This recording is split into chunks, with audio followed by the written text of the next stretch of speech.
نحمده ونصلي على رسوله الكريم أما بعد فأعوذ بالله من الشيطان الرجيم سبحانك لا علم لنا إلا ما علمتنا إنك أنت العليم الحكيم. د شرعي سوالونو او جوابونو ډیرو درنو قدرمنو مینوالو السلام علیکم ورحمت الله وبرکاته. راځو ستاسو سوالونو او د هغوی جوابونو ته. یو محترم ورور پوښتنه کړې ده، وایي که میرمن پر خپل خاوند باندې د نفقې، خوراک، پوښاک، اوسېدو ځای د نه ورکولو دعوه وکړي او خاوند د ورکولو ادعا وکړي، شرعي حکم او د اثبات بار پر چا باندې دی؟ محترم وروره، نفقه پر خاوند باندې یو لازمي شرعي حق دی.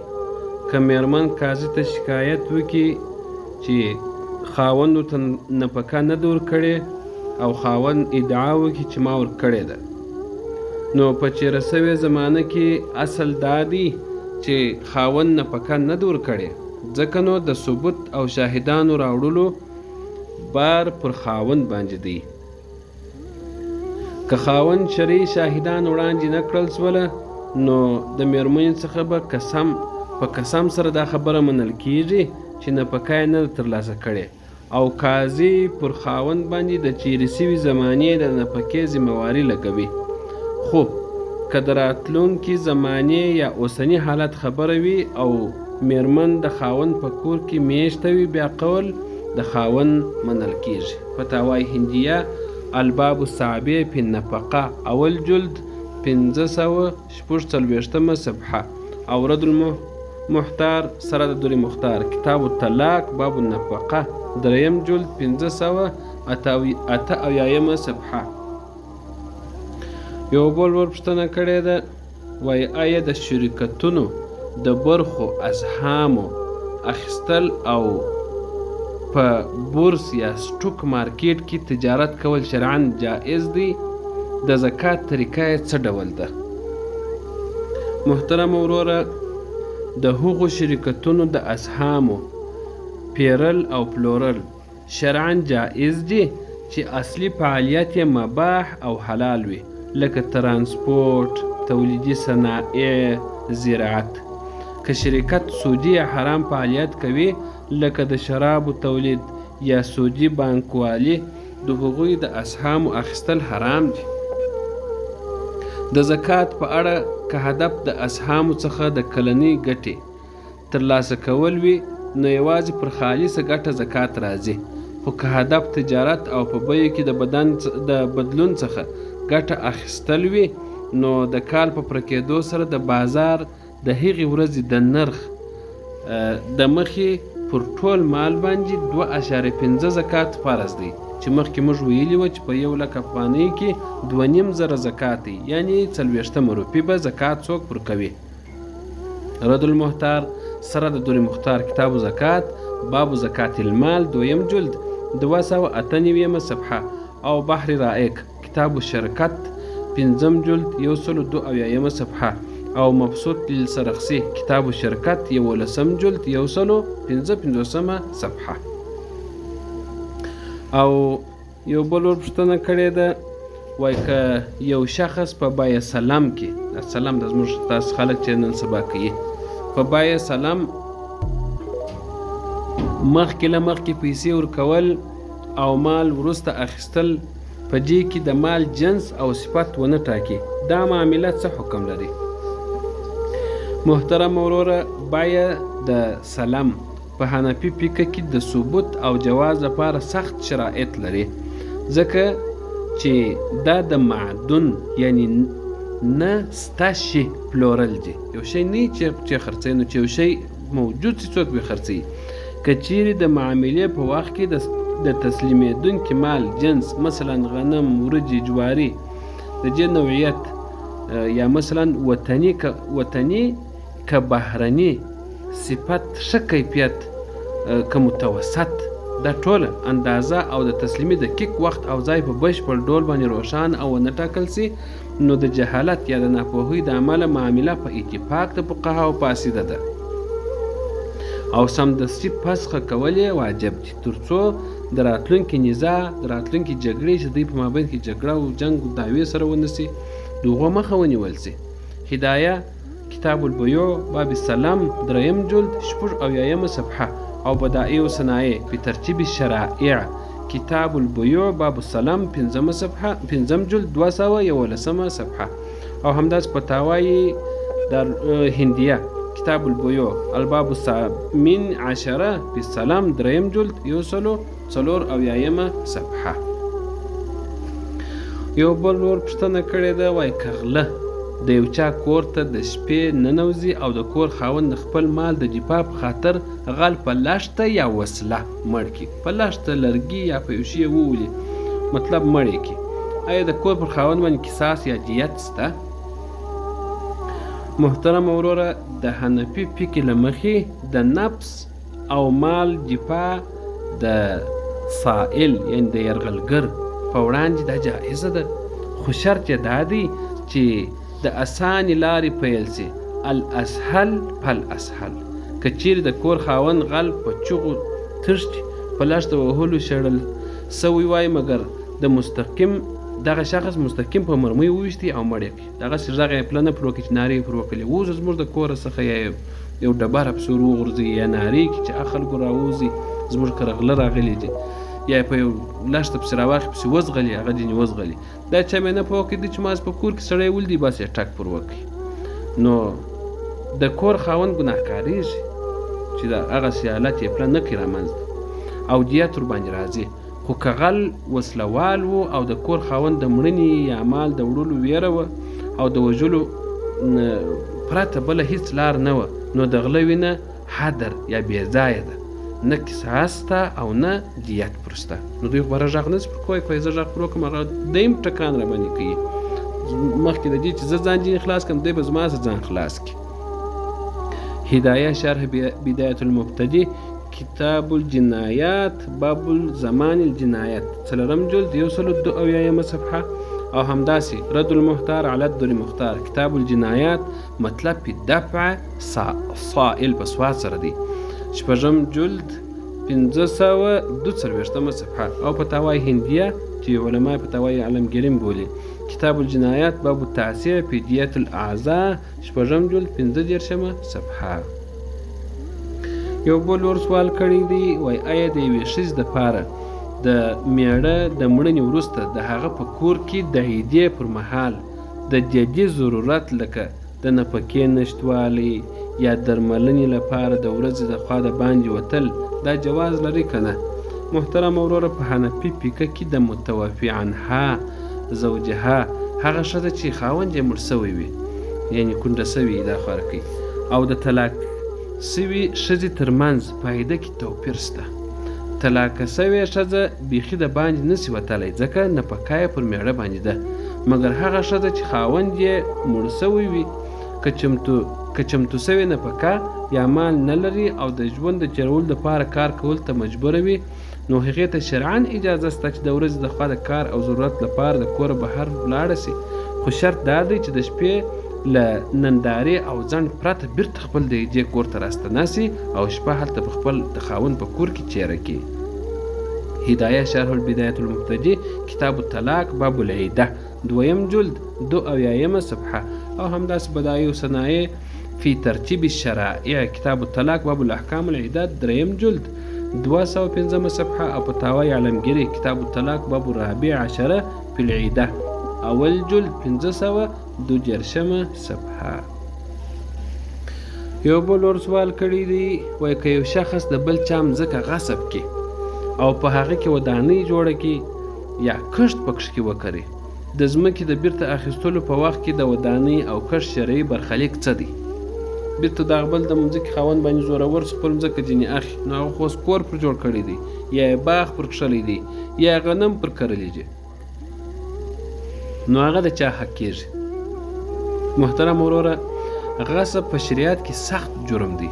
که غاصب پر پردي مځکه عمارت یعنې ودانۍ جوړه کړي یا ونې پکښې کښېنوي د ځمکې اصلي خاوند حق لري چې د قاضي څخه د خپلې ځمکې د خالي کولو غوښتنه وکړي.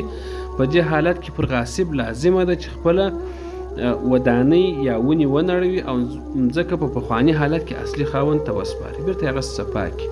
خو که د نړولو د امله ځمکې ته داسې شدید تاوان رسېدی چې ارزښت یې د منځه ځي، بیا د ځمکې خاوند کولی سي د ودانۍ یا ونو قیمت غاصب ته ورکړي او د ځمکې سره یې خپل کړي. هغه کومې درختې چې پر ولاړې دي، هغه کومه ودانۍ چې پر ولاړ ده، هغه پیسې هغه سړي ته ورکړي. داسې چې مځکه په زور اخیستې وه، هر څو مصرف چې پر سوی مځکه هغه شیان ټوله ځینې راوګرځوي. د کښت په صورت کې تر پخېدو پورې کښت پاته کېږي او غاصب به د مځکې اجوره یا اجر مثل خاوند ته ورکوي. هدایه کتاب الغصب 3 جلد 144 صفحه او بدایع الصنایع په ترتیب شرعی کتاب الغصب 6 جلد 121 صفحه او فتاوی عالمگیر کتاب الغصب الباب الثانی په حکم غصب 5 جلد 106 صفحه. یو بل ور سوال کړی دی، وایي که د لمانځه په جریان کې د انسان د ستر عورت پټولو ځای 4مه برخه بربنډه سي ښکاره سي، لمونځ په کومو شرایطو سره پاسېږي؟ محترم وروره، لمونځ په ډېرو شرایطو سره پاسېږي، خو راځو ستا د سوال هغه اول جواب ته. د عورت پټول د لمانځه شرط دی. موږ تاسو ته په شعر صلات کې لا وایي چې د عورت پټول د لمانځه د شروطو څخه یو شرط دی. که د لمانځه په حالت کې د یو داسې غړي 4مه برخه یا ربع غړي 4مه چې عورت ګڼل کېږي، لکه د نارینه ورانه یا د ښځې مړوند دا ښکاره سي، نو حکم یې داسې دی. که دا کار د انسان په خپل اختیار پرته پېښ سي، خپله لنګ دې تړلی د پیجامې پر ځای لنګ راپورته سو او د یوه رکن مثلا د یوې سجدې یا رکوع کولو په اندازه وخت چې شاوخوا د 3 ځله سبحان الله ویلو موده ده دوام وکړي، لمونځ پاسېږي. خو که سمدستي بیرته ژر پټ کړي نو لمونځ یې صحیح دی، مګر که په خپل قصد او اختیار سره عورت ښکاره کړي، په قصد یو چا لمن راپورته کړله، یو ښځې یا نارینه، نو لمونځ یې سمدستي پاسېږي. که څه هم لږ وخت دپاره وي، بیا هم لمونځ چې سو فاسد سو. رد المختار سره د در مختار کتاب الصلات مطلب فی شروط الصلات اول جلد 408 صفحه او بحر رائق کتاب الصلات شروط الصلات اول جلد 284 صفحه او فتاوی هندیه کتاب الصلات باب الثانی فی شروط الصلات اول جلد 58 صفحه.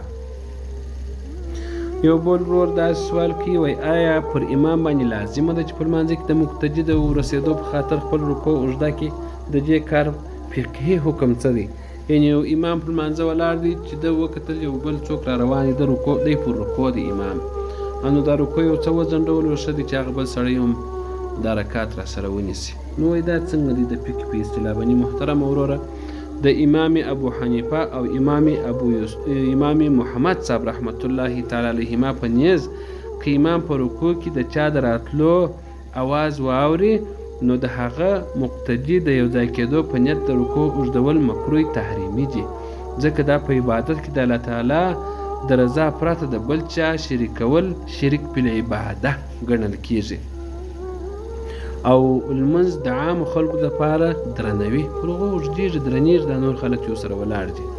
خو امام ابو یوسف سره رحمت الله علیه بیا فرمایي، وایي چې که د راروان کس د پیژندنې پرته یوازې د ثواب او د جماعت د فضیلت موندلو په خاطر 1 یا 2 تسبیح رکوع اوږده کړي، دا کار مستحب دی، خو په فتوا کې د احنافو راجح کول لومړی دی چې اول درته وویل سو، یعنې باید نسي اوږد.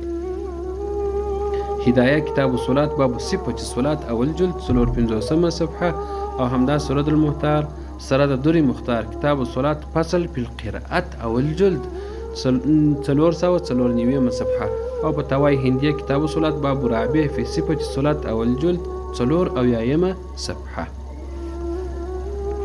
یو بل ورور پوښتنه کړې ده، وایي که یو میړه خپلې ښځې ته د طلاق حق وسپاري، تفویض طلاق، او ورته ووایي خپل کار دې په خپل لاس کې دی، داسې الفاظ ورته وکارول، ښځه کله او څنګه ځان ته طلاق ورکولی شي؟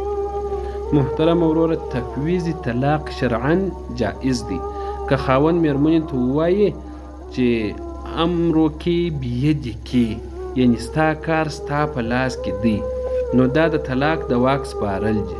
ښځه یوازې په هغه د ناست په مجلس کې مجلس الخيار چې اوس دوی سره ناست دي په کوټه کې په خونه کې خاوند مېرمن سره ناست دي. نو خاوند ورته وویل ول ستا کار ستا په لاس کې دی، یعنې ځان ته طلاق ورکولی سې که نه. هغه خو په هغه ګړي غږ نه وکړي. په دا سبا یې بیا وویل ګړی وروسته چې دوی د باندې راووتل بیا چې طلاق واره خبره وکړل هغه بیا نه صحیح کېږي. نو دلته دیم وایي چې په مجلس خيار کې دا حق کارولی سي په کوم کې چې دا خبر ورته سوې ده. که د دغه مجلس څخه ښځه پورته سوله یا په بل کار بوخته سوله او پرېکړه یې ونه کړله دا حق یې په خپله د منځه څخه ځي او وروسته ځان ته طلاق نسي ورکولی. خو که په دغه مجلس کې یې وویله چې ما ځان طلاق کړي نو یو باین یا جلا کوونکی طلاق واقع کېږي او نکاح یې ماتېږي. طلاق پر درې قسمه دی، یو رجعي دی، یو باین دی، یو مغلظ یا ثلاثه دی. نو دلته باین طلاق راځي چې هغه په نکاح سره بیرته که چیرې څوک غواړي چې نوی یې کړي نو طلاق د نکاح پکښ کې تړل حتمي ده. هدایه کتاب الطلاق باب تفویض طلاق 2 جلد 44 صفحه. او بدائع و صنایع په ترتیب شرائع کتاب الطلاق فصل په تفویض طلاق 3 جلد 109 صفحه. او په توای علمگیری کتاب الطلاق باب السادس په تفویض طلاق اول جلد 308 صفحه. یو بل ور پوښتنه کړې ده وایي که په یوه معامله کې د مبیعې پلورل سوي مال د لیدو حق خیار رویت شتون ولري اخیستونکی تر لیدو وروسته تر کومه حده د معاملې د فسخ کولو صلاحیت لري. محترم وروره خیار رویت په حنفي فقه کې یو طبیعي حق دی.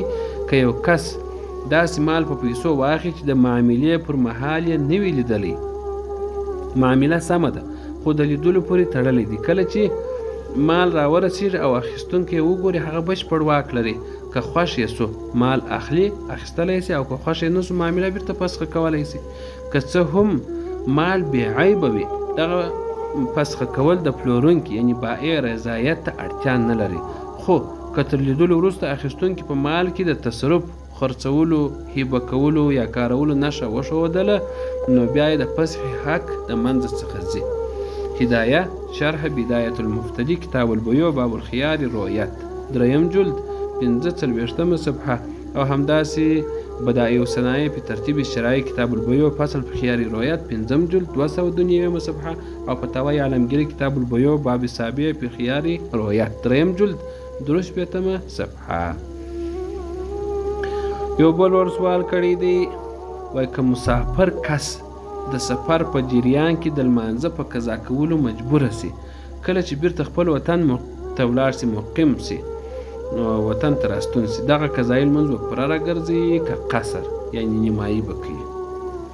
محترم وروره په قضا د لمانځه کې فقهي قاعده دا ده چې العبرة بوقت الفوات یعنی اعتبار د لمانځه د تېرېدو د وخت حالت ته دی. که یو لمونځ د سفر په حالت کې قضا سوی وي چې هلته د 4 رکعتي فرض حکم 2 رکعته و نو کله چې دا شخص خپل کور ته راستون سو او مقیم سي د دغه لمانځه قضا به کټ مټ د سفر په څېر 2 رکعته راګرځي. برعکس که د اقامت په حالت کې لمونځ قضا سوی وي او په سفر کې یې قضا راګرځوي نو پوره 4 رکعته به یې قضا راګرځوي.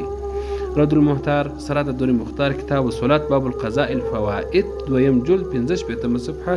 او بدائع و صنایع په ترتیب الشرائع کتاب الصلاة فصل په صلاة المسافر اول جلد 103 صفحه.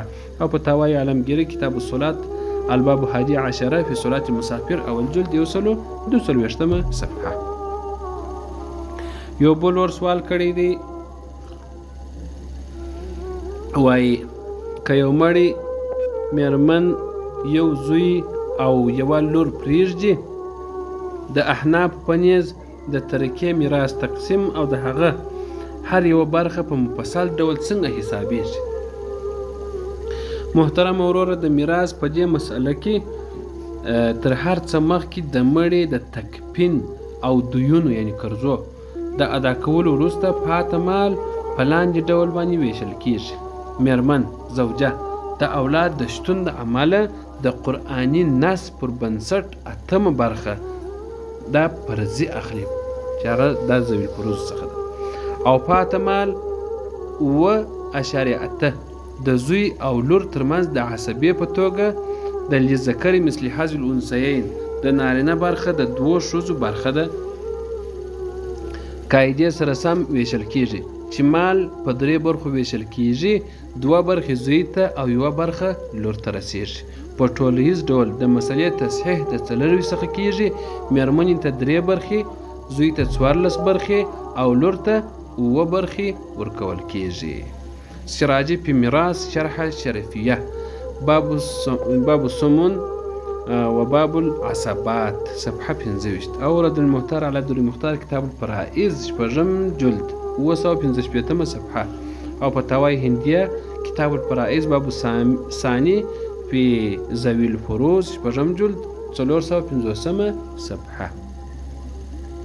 یو بل ور سوال کړی دی کروجه لرونکي ته په لاره کې د موټرو غبار دوړي د کارخانې لوګي یا مچ په خپل خوښه پرته حلق ته ننوځي، آیا روژه فاسدېږي او که نه؟ د علت تفصیل یې څه دی؟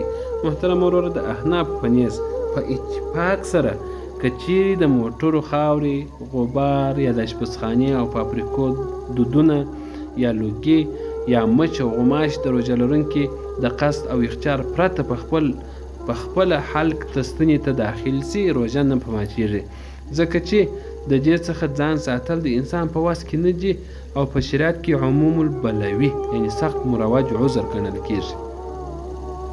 خو که روژه لرونکي په قصد سره لوګی ځان ته کشاوي لکه د سګریټو لوګی یا د عود خوشبويي داسې نږدې کول چې حلق ته یې چیر کړي، نو بیا یې روژه په اتفاق سره ماتېږي او قضا ورباندې لازمیږي، کفاره نشته.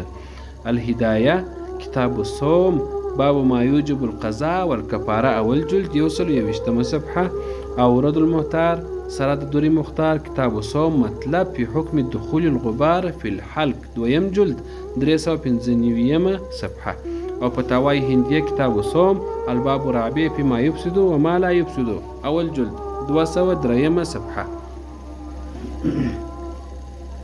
یو بل ور سوال کړی دی وای د احناف په نیز په لمانځه کې د تنجي سربیره پر پزه باندې د سجدې کولو دقیق فقهي حکم او شرایط څه ډول دي؟ محترم وروره د لمانځه په سجده کې پر تنجي جبهه چې په عربي کې ورته وایي پر هغه باندې سجده کول فرض دي، مګر د پزې د شاملولو حکم داسې دی که یو څوک بې له کوم عذره یوازې پر تنجي سجده وکړي او پزه پر مځکه ونه لګوي، سجده یې روا ده، خو د سنتو د پرېښولو له امله بد کار کړی دی. او که یوازې پر پزه سجده وکړي او تندی بې له عذره پورته وساتي، د امام ابو حنیفه صاحب رحمت الله علیه په نیز سجده جایزه ده خو مکروه ده، مګر د صاحبینو امام ابو یوسف صاحب او امام احمد صاحب رحمت الله تعالی علیهما په نیز بې له عذره یوازې پر پزه سجده کول بیخي روانه ده او لمونځ فاسدوي، خو که د تنجي د زخم د امله عذر وي نو بیا په اتفاق سره یوازې په پزه سجده فرض او روا ده. هدایه کتاب الصلات باب صفة الصلات اول جلد یوازې 150 صفحه او همداسې بدائع و صنایع په ترتیب شرایع کتاب الصلات فصل پر ارکان الصلات اول جلد 209 صفحه او فتاوی هندیه کتاب الصلات باب رابع فی صفة الصلات اول جلد او 1 صفحه. یو بل ور سوال کړی دی وای که یو شخص په مالی معامله کې بل کس ته عربون بیعانه یا اروانی ورکړي او وای که مال می وانخیست دا پیسې ستا د دغې معاملې شرعي حکم دی، د په خط سم نه ویل کېږي. خیر د دې پوښتنې څه به راچیر سو دا په بله خپرونه کې انشاءالله ورته جواب کړو. یو بل ورور پوښتنه کړې ده وای آیا د خاوند دپاره دا جایز دي چې خپله ښځه د هغې د خوښې او د هغې د ولي یعنې سرپرست د اجازې پرته په بل ښار یا سفر ته د ځان سره بوځي؟ محترم وروره د حنفي فقهي د اصولو سره سم کله چې میړه د ښځې معجل مهر مخکې ورکول کېدونکی مهر په ډول باندې ادا کړي او مناسب اوسېدو ځای مسکن شرعي ورته چمتو کړي. نو ښځه د میړه په اطاعت مکلفه ده. میړه حق لري چې خپله ښځه د خپل کار یا بل ښار ته د دایمي اوسېدو دپاره بوځي او ښځه د سفر له امله د انکار حق نه لري تر څو چې سفر د هغې د سلامتیا دپاره خطرناک نه وي. د ښځې د ولي اجازه په دې حالت کې شرط نه ده ځکه د میړه حق د ولي تر حق لوړ دی.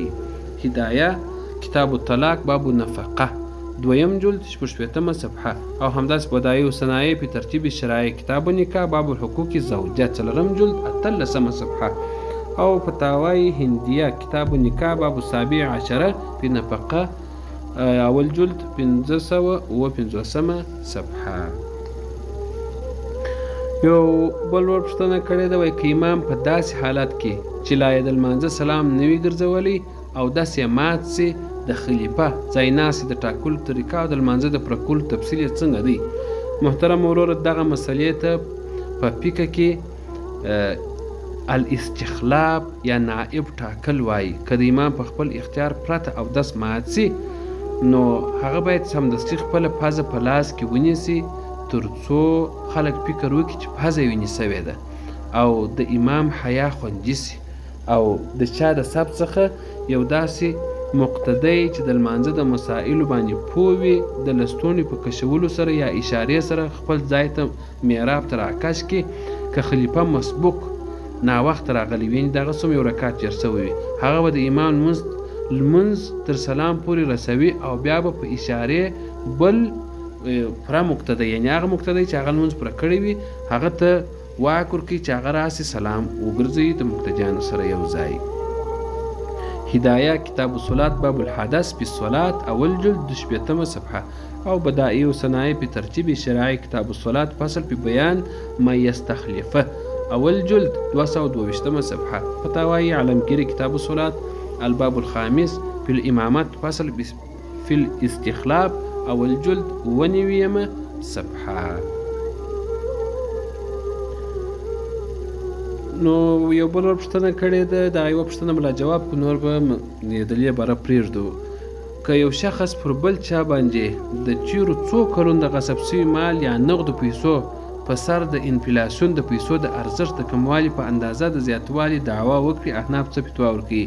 که څوم دا پوښتنه مو جواب کړې ده خو اوس بیا هم لنډ جواب وایو. محترم وروره په مالي معاملو او غصب کې د احنافو د مذهب د غوڅ اصل له مخې پر غاصب یا پوروړي باندې یوازې د هماغه غصب سوي مال د مثل کټ مټ هغومره پیسو بیرته ورکول فرض دي چې په کومه ورځ معامله سوې وه د بازار د نرخونو د بدلون او د پیسو د ارزښت د لوېدو انفلاسیون جبران په ظاهر روایت کې د سود شبیه کېدلو له امله روانه ده، مګر په معاصرو فتواو کې د احنافو د مفتابهي قول پر اساس که د پیسو ارزښت داسې لوېدلی وي چې بیخي له کاره لوېدلی وي نو بیا یې قیمت ته مراجعه کیږي. رد المختار سره در مختار کتاب البیوع باب البیع فاسده مطلب پی غبن الورقه یا غبن الورق 4م جلد 522 صفحه او همداسې بحر رایق شرح کنز دقایق کتاب الغصب 8م جلد 11 صفحه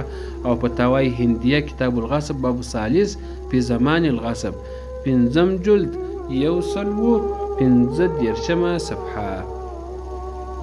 نو محترم ورونو دا و د نن ورځې د شرعي سوالونو او جوابونو خپرونه. الله تعالی تاسو ته توفیق درکړي چې دا خپرونه خپل هم وګورئ او نورو ته هم ورسوئ، شیر یې کړئ، د نورو ملګرو پرې ورسوئ. خدای تعالی هم د دنیا او د آخرت کارسازي او کامیابي در نصیب کړه. السلام علیکم ورحمة الله وبرکاته.